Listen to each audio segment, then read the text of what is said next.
પરમાત્માએ આપ્યો, પણ દેવને કેવી રીતે પ્રાપ્ત કરવા? 9 પ્રકારની ભક્તિનો મહિમા ગવાનો. 9 માર્ગો છે ભગવાન તરફ જવાના. પ્રથમ માર્ગ શ્રવણમ કીર્તનમ મનનમ. પહેલો જ માર્ગ ભગવાનની કથા સાંભળો અને મનન કરો ને પછી કીર્તન કરો, પ્રભુને પ્રાપ્ત થશે. આ રીતે 9 પ્રકારની ભક્તિ. પણ 9 પ્રકારની ભક્તિ ન કરી શકે તેને શું કરવું? તો કે તેને ભગવાનની પૂજા કરે. તો કે પૂજા કેવી રીતે થાય? તો કે મૂર્તિ ને લિંગ. સમગ્ર મહાત્માએ પ્રશ્ન કર્યો કે તમારે મૂર્તિ પૂજા કરવી કે લિંગ પૂજા કરવી? ત્યારે સુતજી મહારાજે પર્યાપ્ત કીર્તન ભગવાન મહાદેવજીની 2 રીતની પૂજાનું વર્ણન કર્યું છે. સુત કહે છે, હે મહાત્માઓ, દેવતાઓની મૂર્તિમાં પૂજા થાય છે અને મહાદેવની મૂર્તિમાં પણ પૂજા થાય છે અને લિંગ સ્વરૂપમાં પણ. તો પછી લિંગ અને મૂર્તિમાં ભેદ કયો? સુતજી બહુ સુંદર વાત કરી છે, હે મહાત્માઓ, લિંગ એ નિરાકારનું પ્રતીક છે, મૂર્તિ એ આકારનું પ્રતીક છે. જો તમે શંકર ભગવાનની મૂર્તિ બનાવીને પૂજા કરો તો સાકાર પૂજા શંકરની પૂજા છે, એ એકની પૂજા છે. પણ તમે શિવલિંગની પૂજા કરો તો અનેકની પૂજા છે. લિંગની અંદર સમગ્ર ભુવનના દેવી દેવતાઓની પૂજાઓ સમાયેલી છે.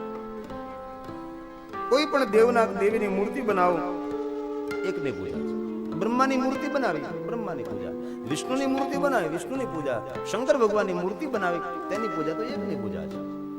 પણ જે માણસ લિંગ સ્વરૂપની પૂજા કરે છે તેને સમગ્ર ભુવનના દેવી દેવતાઓની પૂજા કરવાનું ફળ પ્રાપ્ત થાય. માટે મૂર્તિ પૂજા પ્રાધાન્ય નથી, લિંગ પૂજા પ્રાધાન્ય છે.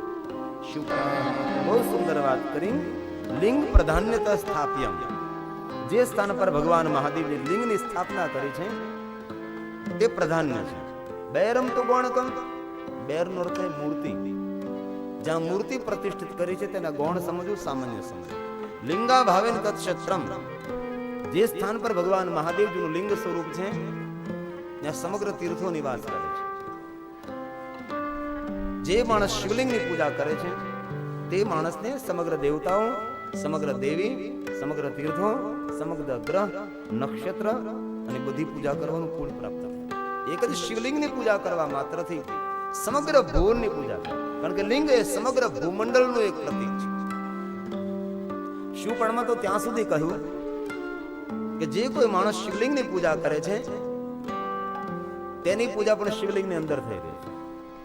કારણ કે અંતે જે પૂજા કરે છે તેનું અસ્તિત્વ પણ શિવલિંગની અંદર જ છે. જે માણસ લિંગ સ્વરૂપની પૂજા કરે છે તેને અલગ અલગ દેવી દેવતાઓની પૂજા કરવાની જરૂર પણ નથી રહેતી. એક શિવલિંગની અંદર સમગ્ર ભુવનના દેવી દેવતાઓના તીર્થોની પૂજા સમાયેલી છે. કારણ કેવું? કારણ એક જ, શિવલિંગ એ આકાશનું પ્રતીક છે. આકાશના પ્રતીક સ્વરૂપે લિંગ પૂજાનો પ્રારંભ થયો. અને આકાશને ધારણ કોણ કરે? તો કે પૃથ્વી. પૃથ્વીના પ્રતીક સ્વરૂપે આપણે પીઠની પૂજા કરીએ છીએ. આકાશ નું પ્રતીક એ લિંગ છે અને પૃથ્વીનું પ્રતીક એ પીઠ છે. આકાશ પિતા, ધરતી માતા. આકાશ આપણો પિતા છે, આપણે અનુગ્રહ કરે છે. માં પૃથ્વી આપણને ધારણ કરે છે, આપણી માતા છે. તો માતા પિતાના પ્રતીક સ્વરૂપે લિંગ અને પીઠની પૂજાનો પ્રારંભ થયો છે. આ જગતમાં કોઈ પણ માણસને પૂછો તમને આકાશ કેવું દેખાય છે? આકાશ કોને લાંબુ, ચોરસ એવું દેખાય છે? આકાશનો આકાર કેવો છે? લિંગાકાર છે. લિંગ જેવો આકાર આકાશનો. માટે આકાશના પ્રતીક સ્વરૂપે લિંગ પૂજાનો પ્રારંભ થયો. અને આકાશમાં સમગ્ર વસ્તુ સમાયેલી છે.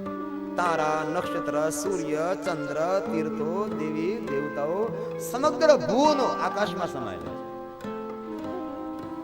ભુવન એક ભાસ છે. અને જે ભુવનના આકાશના રંગને જોઈ, આકાશનો વાસ્તવમાં કોઈ રંગ જ નથી.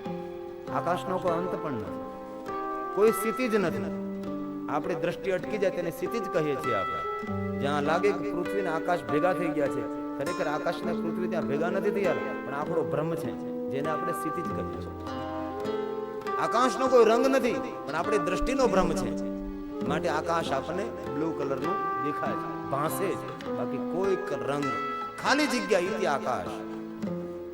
અને સમગ્ર આકાશમાં કરોડો કરોડો બ્રહ્માંડો સમાયેલા, કરોડો સૂર્ય, કરોડો પૃથ્વીઓ સમાયેલી છે. તો એ સમગ્ર આકાશના પ્રતીક સ્વરૂપે આ લિંગ પૂજા છે. અને આપણી દ્રષ્ટિ પ્રમાણે આકાશને ધારણ પૃથ્વી કરે, પૃથ્વીને મા તરીકે સ્વીકાર કરી આપે. માટે પૃથ્વીનું પ્રતીક એ પીઠ છે, આકાશનું પ્રતીક એ લિંગ છે, શિવલિંગ અને પીઠ એ સમગ્ર ભૂમંડળનું પ્રતીક છે. શિવ અને શક્તિનું પ્રતીક આપણા માતા પિતાનું પ્રતીક છે. અને ઘણા માણસો આ લિંગને આ રીતે સ્વીકારવા માટે તૈયાર નથી, પણ શિવ પુરાણમાં, લિંગ પુરાણમાં લિંગને આકાશનું પ્રતીક સમજે એવું કહ્યું છે. મૂર્તિમાં પૂજા થાય અને ભગવાન શિવજીની મૂર્તિમાં અને લિંગમાં બંને રીતે થાય.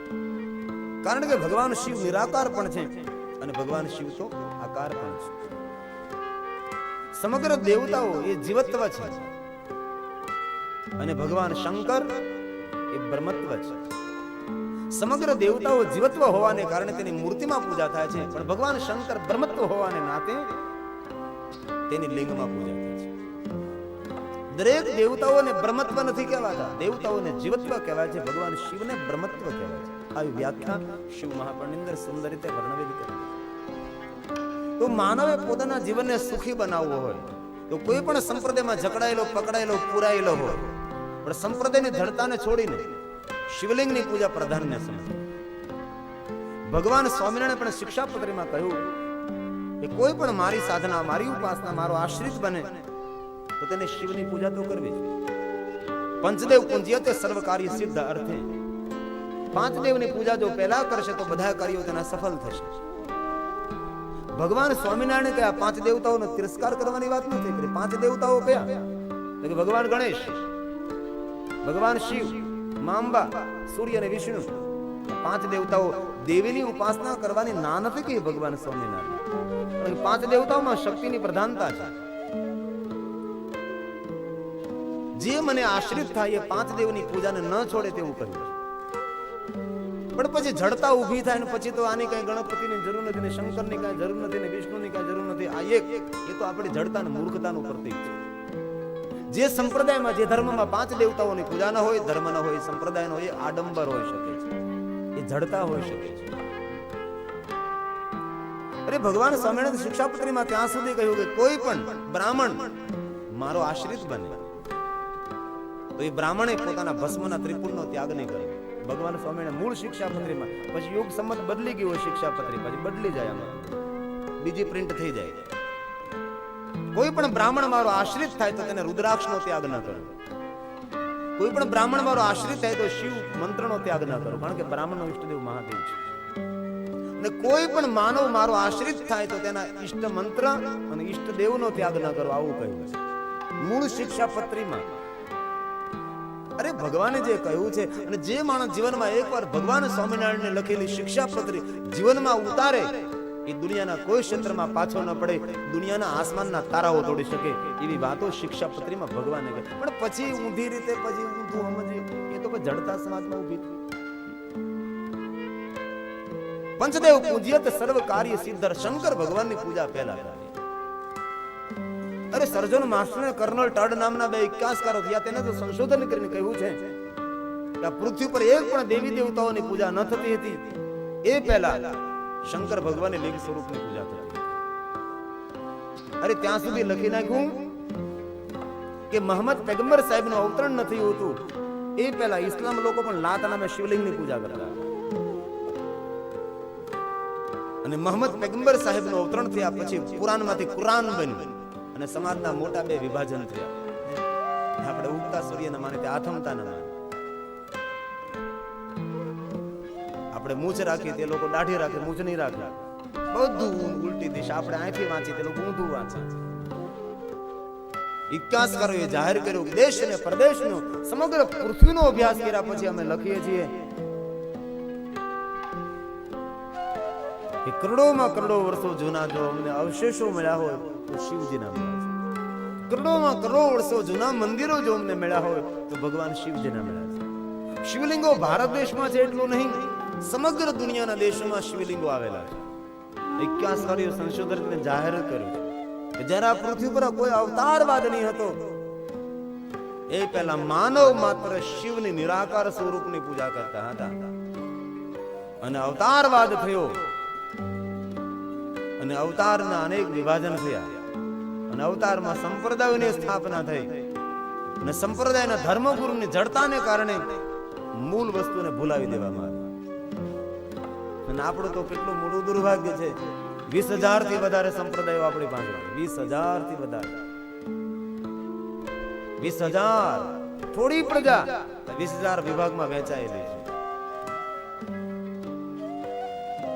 શ્રમણ સંપ્રદાય વાળો શિવાલય વાળો રામજી મંદિર ન જાય, રામજી મંદિર વાળો કૃષ્ણ મંદિર ન જાય, કૃષ્ણ મંદિર વાળો સ્વાધ્યાય વાળો બીજા કોઈનો વિરોધ કરે. એવી જડતાઓ, એવા સુથી નાખ્યા માણસોને, એટલા વિભાજિત કરી નાખ્યા માણસોને.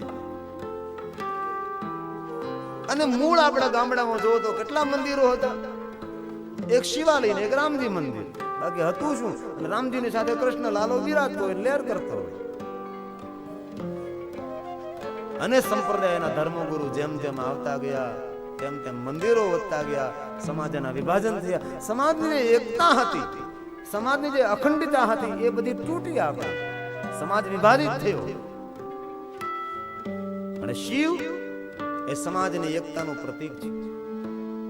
માટે તો શંકર ભગવાને પોતાના પરિવારની અંદર કેવા કેવા માણસો, એકતા સમાજને દેખાડવા માટે સર્પનો સ્વીકાર, મુશુકનો સ્વીકાર, મયુરનો સ્વીકાર, સિંહનો સ્વીકાર, નંદીનો સ્વીકાર, અરે એની તો વાત છોડો, ભૂત પ્રેત ડાકીની શાકીનનો સ્વીકાર. આ સ્વીકાર કરીને જગતને સાવધાન કર્યા છે કે હે માનવ, તમારા જીવનમાં એકતા તમે રાખો, મારા જેવા પરિવારનું તમે નિર્માણ કરો. ભગવાન શિવનો પરિવાર જોવામાં વેર પરિવાર લાગે છે, ભગવાન શિવનો પરિવાર તો પ્રેમ પરિવાર છે. જોવામાં વેર છે, જન્મજાત વેરવૃત્તિ છે. હવે આપણે જાણીએ કે સર્પ અને ઉંદરને ન બને, સિંહ ને નંદીને ન બને, સર્પ અને મયુરને ન બને, જન્મજાત વેરવૃત્તિ વાળા છે. પણ શિવજીના દરબારમાં સૌ સાથે રહે છે. શિવનો દરબાર જોવામાં તમને લાગે વેર દરબાર, પણ શિવનો દરબાર વેર દરબાર નહીં, શિવનો દરબાર તો પ્રેમ દરબાર છે.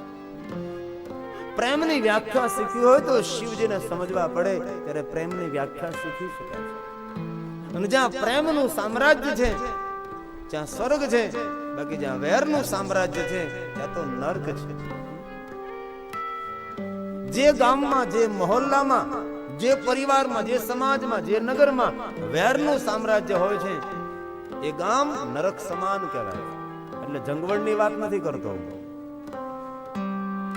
જે ગામમાં, જે મહોલ્લામાં વેરનું સામ્રાજ્ય હોય એ નરક સમાન છે.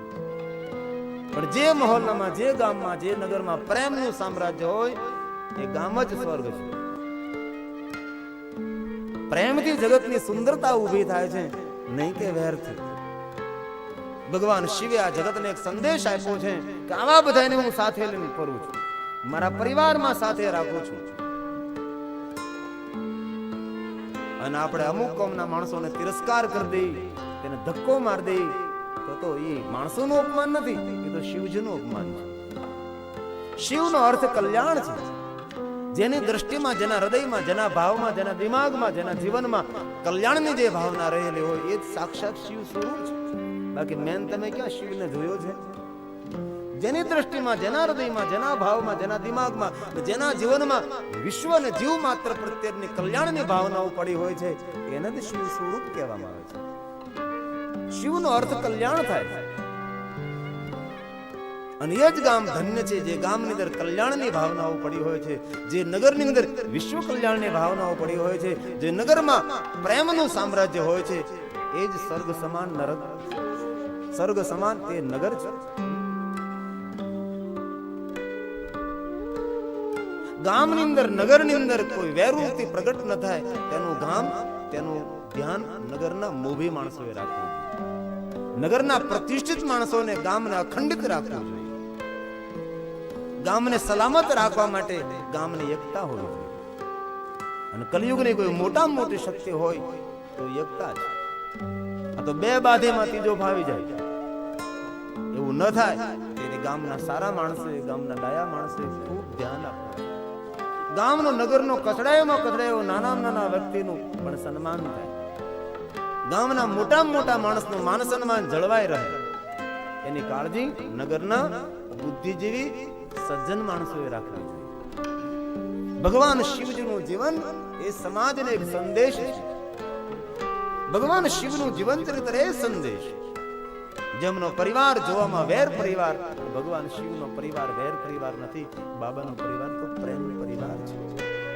જેને જે કોઈ નિત્ય શિવની પૂજા કરે છે તેના હૃદયમાં દયા, પ્રેમ, લાગણી, જ્ઞાન, વિદ્યાનું આપોઆપ પ્રાગટ્ય થાય. શિવની પૂજા કરવાથી આનંદ નથી મળતો, શિવની પૂજા કરવાથી પરમ આનંદની પ્રાપ્તિ થાય. આનંદ કોને કહેવાય? અત્યારે આવે અને પછી કલાક પછી પાછું બેહી જાય, ભુવાના અવતાર જેવો. એને આનંદ કહેવાય છે, પણ પરમ આનંદ તો તેને કહેવાય જે આનંદનો કોઈ વિરામ ન હોય, જે આનંદનો કોઈ પૂર્ણ વિરામ ન હોય. નિત્ય જે આનંદ રહે છે એ ક્યાંથી મળે છે? કે શિવ પૂજામાં. શિવ મહાપણ કહે છે, સુનો જરા. પૂજિતાભ્યામ પિતૃભ્યામ તુ પરમાનંદ પરમાનંદ લાભાર્થમ શિવલિંગ પ્રપૂજ્યતે. જે શિવલિંગની પૂજા કરે છે પરમાનંદ લાભાર્થે, એમને જગતના બધા જ આનંદની પ્રાપ્તિ થાય છે. જે માણસ માતા પિતાનું પ્રતીક સમજી લિંગ અને પીઠની પૂજા કરે, પૂજિતાભ્યામ પિતૃભ્યામ, માતા પિતાનું પ્રતીક સમજીને જે માણસ શિવલિંગ અને પીઠની પૂજા કરે છે તેને આનંદની પ્રાપ્તિ થાય. જીવનના દરેક સુખોની પ્રાપ્તિ કરવી હોય તો શિવલિંગ અને પીઠની પૂજા કરો. નિત્યમ કૃપાધિક્યમ વર્ધતે. શિવની પૂજા કરવાથી નિત્ય નિત્ય પરમાત્માની કૃપા આપણા પર વધતી રહે છે. આજે પૂજા કરી કૃપા વધી, કાલે પૂજા કરી કૃપા વધી. જેવી રીતે ઘરમાં બાળકનો જન્મ થાય, મા બાપનો પ્રેમ વધે. જેવી રીતે બાળક મોટું થતું જાય તેમ તેમ મા બાપનો પ્રેમ દિન પ્રતિદિન વધતો રહે છે. તેવી રીતે દિન પ્રતિદિન શિવની પૂજા કરવાથી કૃપાધિક્યમ વર્ધતે, રોજ રોજ પરમાત્માની કૃપા વધતી રહે છે. આ શિવ પૂજાનો અદ્ભુત મહિમા છે. અને માનવ માત્રને ભગવાન શિવની પૂજા કરવાનો પૂર્ણ અધિકાર છે. મારા શિવના દરબારમાં કોઈ ભેદ નથી, મહાદેવનો દરબાર તો અભેદ છે. શિવના દરબારમાં કોણ સ્ત્રી કોણ પુરુષ, શિવના દરબારમાં કોણ દેવ કોણ દાદા. શિવનો દરબાર ભેદ ભરેલો નથી, બાબાનો દરબાર તો અભેદ છે. બ્રાહ્મણ, ક્ષત્રિય, વૈશ્ય, શૂદ્ર, આ પ્રતિલોમ જ આ બધાને પૂજા કરવાનો અધિકાર છે. બ્રાહ્મણ હોય, ક્ષત્રિય, વૈશ્ય હોય, શૂદ્ર હોય કે પ્રતિલોમ જ કોને કહેવાય? તો કે બે જાતિથી જે જન્મેલો હોય, વર્ણશંકર જેને કહે, એને પણ અધિકાર છે. કોઈ ભેદ નથી. કિમ બહુન કેન મનુષ્ય શ્રણાપ તથા અન્યતઃ અધિકારો છે સર્વેશા શિવલિંગાર્ચને દીજા. જેટલો ભાઈઓને શિવલિંગની પૂજાનો અધિકાર છે એટલો જ બહેનોને શિવલિંગની પૂજાનો અધિકાર છે. ભલે કોઈ માણસો કહેતા હોય કે બ્રાહ્મણો શિવજીની પૂજા કરી શકે છે, ભાઈઓ જ શિવજીની પૂજા કરે, બહેનો ન કરી શકે, કોને કહ્યું ભાઈ આવું? જેટલો ભાઈઓને શિવજીની પૂજાનો અધિકાર છે એટલો જ બહેનોને શિવજીની પૂજાનો અધિકાર છે. મારા શિવના દરબારમાં કોઈ ભેદ નથી. મારો મહાદેવ તો અભેદ છે. જે ભૂત પ્રેત ડાકીની શાકીનો સ્વીકાર કરે, જે સર્પનો સ્વીકાર કરે, તો બાબાના દરબારમાં આવો ભેદ કેમ હોઈ શકે? પણ સમાજની અંદર ખોટી વાત પ્રચલિત કરવામાં આવી કે ભાઈઓ જ શિવની પૂજા કરી શકે, બહેનો શિવની પૂજા ન કરી શકે. તો શિવના દરબારમાં કોઈ જાતિ ભેદ નથી. અને ભુવનમાં જાતિ કેટલી? બે. ત્રીજી કોઈ જાતિ જ નથી. એક શિવ અને બીજો જીવ.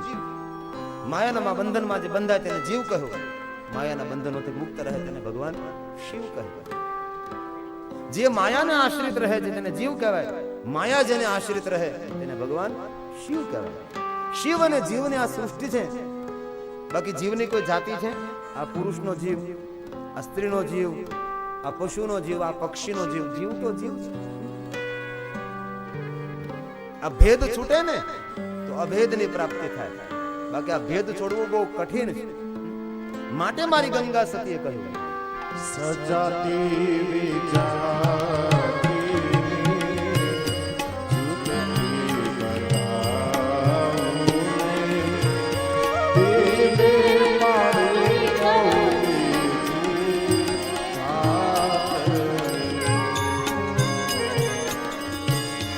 નિર્મળ થઈને રહો ને આનંદ માને જાણી લો જીવન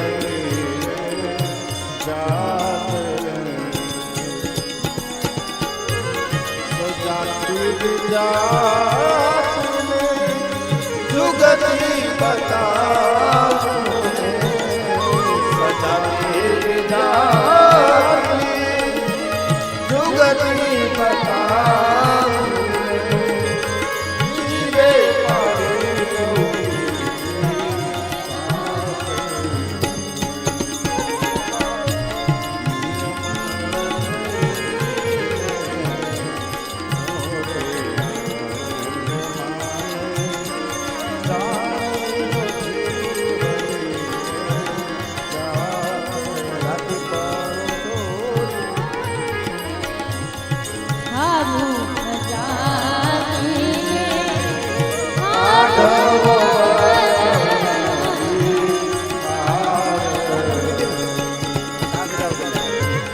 જાતિ પણ છોડીને આવું જાતિને કાઢો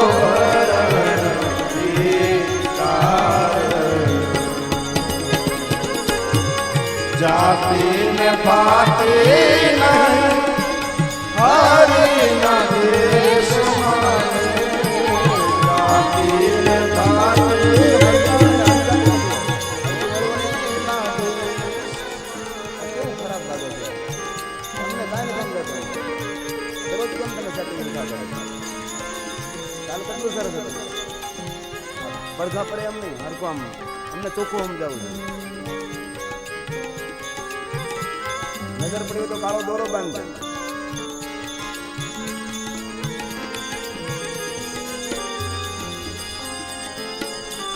જાતિને પાતી હરિના દેશમાં જાતિને પાતી નહીં હરિના દેશમાં મેં નામ થાય